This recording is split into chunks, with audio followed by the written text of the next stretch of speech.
En varias ocasiones ofrecieron a Tomás de Aquino altas dignidades eclesiásticas, las rechazó. Prefería la vida conventual y la calma de su celda. Su obra capital consistió en interpretar y compatibilizar el pensamiento de Aristóteles con el conjunto de la doctrina e ideologías cristianas, en un sistema que desde entonces ejercería profundísima influencia en el pensamiento filosófico y religioso de la Iglesia católica. Para mostrar cómo argumentaba el doctor Angélico, se ha escogido de la suma contra gentes la siguiente tesis a probar. En Dios no hay pasiones afectivas. No hay pasión procedente de la afección intelectual, sino solamente de la sensitiva, como se prueba en el libro séptimo de la física. Pero en Dios no puede haber afección tal, porque no tiene conocimiento sensitivo, como se evidencia con lo dicho. Toda pasión afectiva impone una transformación corporal, tal como la contracción o dilatación del corazón o algo parecido, pero en Dios es imposible un fenómeno de este género, ya que se demostró que ni es cuerpo ni potencia corporal. En toda pasión afectiva el paciente es llevado hasta cierto punto fuera de su condición común, normal o natural, pero no es posible llevar a Dios de ningún modo fuera de su condición natural, porque es absolutamente inmutable, como anteriormente se demostró. Toda pasión es propia de un ser potencial, y Dios está absolutamente exento de potencia, es puro acto, es, pues, solamente agente, y de ningún modo tiene lugar en él una pasión. Así pues, se excluyen de Dios todas las pasiones en su acepción genérica, pero hay algunas que se le excluyen no sólo en su acepción genérica, sino también cuando el objeto de una pasión en modo alguno le conviene. Tal pasión se excluye de él, incluso por razón de su propia especie. Tal es la tristeza o el dolor, cuyo objeto es el mal inherente, y aun la esperanza, por más que tenga por objeto el bien, no es el bien poseído, sino por poseer, cosa ciertamente que no puede convenir a Dios en virtud de su perfección, que es tal que no admite adición alguna. Ahora bien, el temor mira a un mal inminente, como la esperanza a un bien de posible obtención. Por la doble razón, pues, de su especie, el temor se excluye de Dios, porque no es propio sino de ser potencial y porque tiene por objeto el mal posible. El arrepentimiento supone cambio del afecto, por tanto, la razón del arrepentimiento repugna a Dios, no sólo porque es una especie de tristeza, sino también porque implica un cambio de la voluntad. La envidia es imposible en Dios, no sólo porque es una especie de tristeza, sino porque se entristece del bien ajeno, que ve como mal propio. Ahora bien, Dios es el bien universal, y todos los demás son buenos porque participan de su semejanza. El mal, pues, de un ser no puede ser bien para él, ni es posible que aprehenda como mal lo que es bien absoluto, porque su ciencia no es sujeto de error, como ya demostramos. Por la misma razón causa tristeza el bien, y se desea el mal, debiéndose lo primero a que el bien se estima como mal, y lo segundo a que el mal se estima como bien. Ahora bien, la ira es desear por venganza el mal ajeno. La ira, por lo tanto, no existe en Dios, por razón de su especie, no sólo porque es afecto de la tristeza, sino también porque es deseo de venganza por la tristeza nacida de una injuria recibida. La vida estudiantil de la Edad Media. Las universidades. Las universidades constituyen el más impresionante monumento legado por la escolástica. En la Edad Media la enseñanza parecía dividida en estudios superiores e inferiores, clasificación válida en nuestros días. Las universidades modernas proceden en línea directa de los estudios del Salerno, siglo IX, y de Bolonia, 1088, a los que siguieron las universidades de Oxford, 1200, Palencia, 1209, París 1213, Salamanca 1239, Valencia 1245, Sevilla 1256, Cambridge 1284 y otras creadas como estas en el siglo XIII. No debe olvidarse tampoco como lejano precedente la enseñanza practicada en todos sus grados en Córdoba durante el califato, aunque este núcleo cultural constituye un mundo aparte. Gracias a la universidad, la ciencia asumió el tercer poder después del Estado y de la Iglesia. Además de Italia, Inglaterra, España y Francia se fundaron universidades en el Imperio Germánico, que siguió el ejemplo a mediados del siglo XIV, épocas de las fundaciones universitarias de Praga y Viena. A finales del mismo siglo se fundó la Universidad de Heidelberg y algo más tardía, en 1425, la de Lovaina.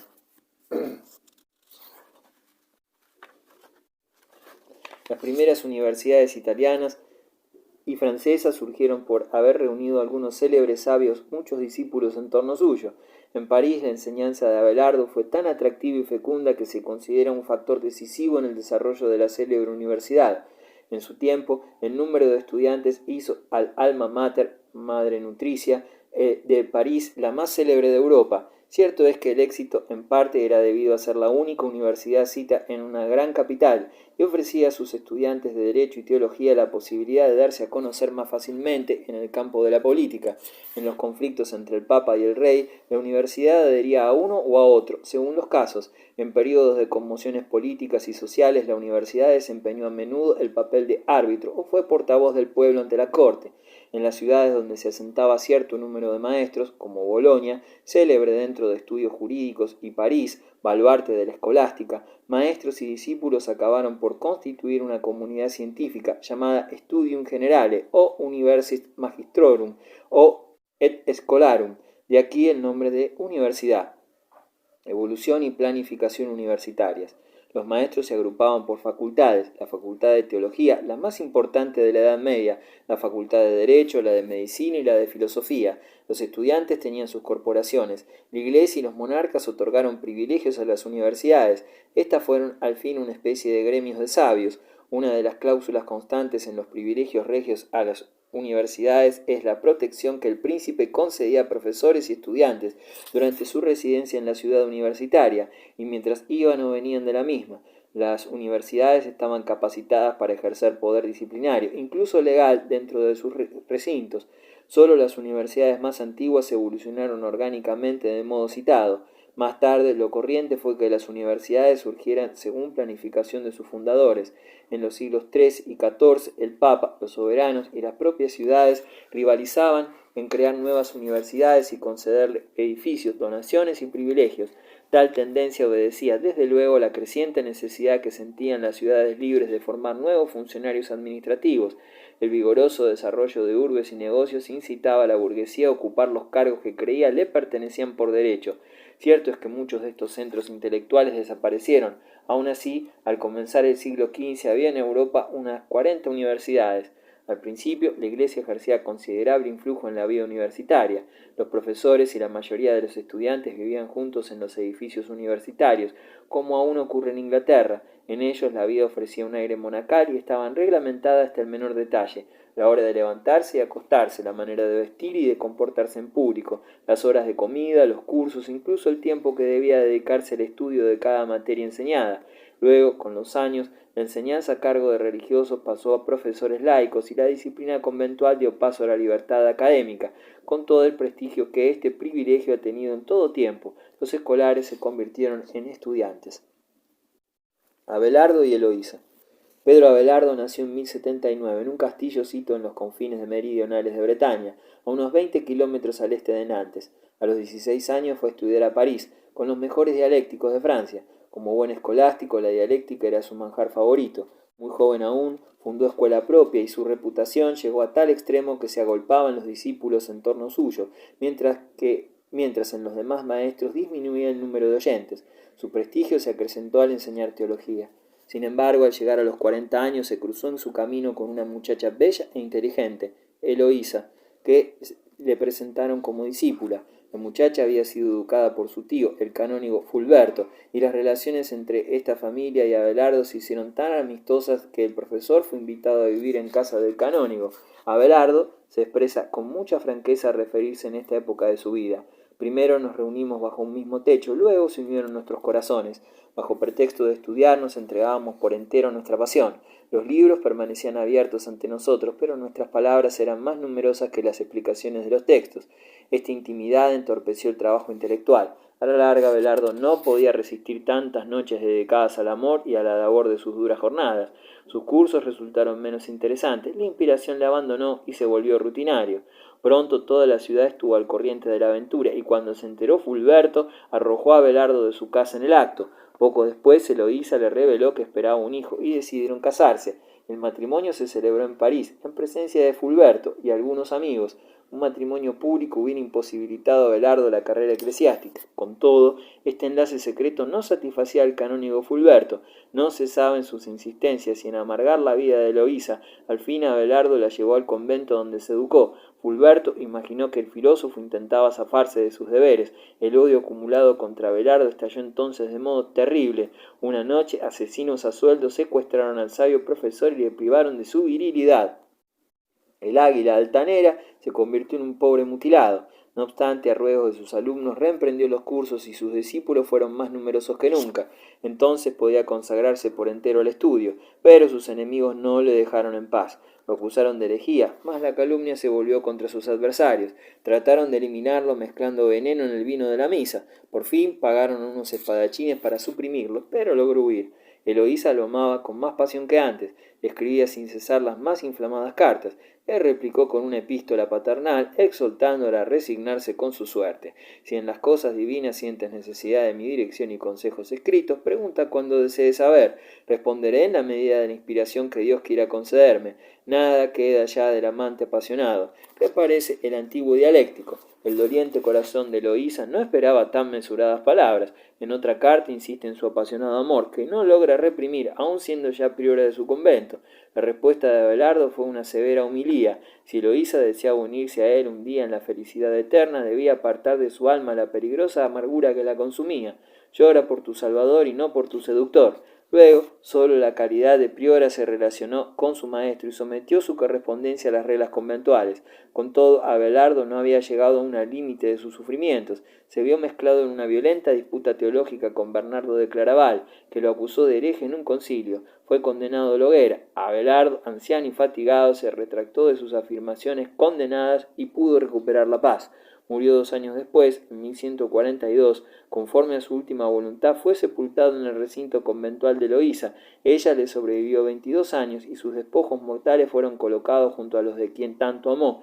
En 1817 sus restos fueron transferidos por el padre Layés para que reposaran en el mismo sarcófago. Su tumba común ha sido siempre lugar de peregrinación para enamorados y para quienes lloran un amor perdido.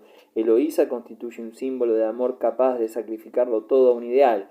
En la poesía y en la imaginación popular, Eloísa y Abelardo aparecen junto a otros célebres amantes, Tristán e Isolda, Dante y Beatriz, Romeo y Julieta. Los estudiantes. El apelativo de estudiantes puede ser mal interpretado en cuanto a la madurez intelectual y física de los escolares de que se trata. La edad de los estudiantes medievales no correspondía completamente a la de los nuestros, pues si bien la edad misma para obtener el grado de doctor, que exigía 7 años de estudios, era de 20 años, frecuentaban muchos adultos las universidades, además de niños y adolescentes, e incluso asistían hombres maduros que ocupaban ya funciones administrativas. En especial, esto sucedió en los estudios de Derecho. En Bolonia, por citar un célebre ejemplo, las clases diarias parecen que duraban en conjunto de 5 a 6 horas. Empezaban hacia las 7 de la mañana y a veces más temprano. La base de la pedagogía eran las prolongadas discusiones de complejos problemas de escolástica. La prontitud de la respuesta en el debate constituía uno de los principales objetivos de esta enseñanza. Las universidades continuaron siendo largo tiempo baluartes de la escolástica, aun después que esta filosofía descendió al grado de simple curiosidad. En Padua, por ejemplo, resistió tenaz hasta el siglo XVII, la escolástica más árida que puede imaginarse. Defender una tesis representaba un momento cumbre en esta vida estudiantil. El doctor recién graduado, con su anillo en el dedo y el birrete redondo o cuadrado en la cabeza, era paseado a través de la ciudad por sus compañeros y amigos y aclamado por la multitud en un cortejo precedido por los pífanos y trompetas de la universidad. Tales regocijos le costaban su dinero al flamante doctor, pues entre otros gastos tenía que pagar un copioso banquete a sus profesores y amigos. Pero no era tan sencilla la vida cotidiana de los estudiantes medievales, a juzgar por su correspondencia. Solo el viaje al alma mater representaba ya sus dificultades. Cierto es que el rey o el emperador prometían protección al estudiante, pero, como cualquier otro, podía ser atacado por bandidos que le despojaban del dinero, efectos, libros y cabalgadura. Llegado sano y salvo a la universidad, debía ante todo buscar alojamiento si no lo tenía en el recinto universitario. Para ello y para costearse la manutención necesitaba dinero. El novato no era admitido sin más ceremonias en el mágico mundo de la libertad universitaria. Al principio se le hacía pasar por una especie de purgatorio llamado depositio. La novatada variaba de estilo según los países. La depositio le costaba a sí mismo cierta cantidad de dinero que pagaba a escote con sus compañeros de promoción.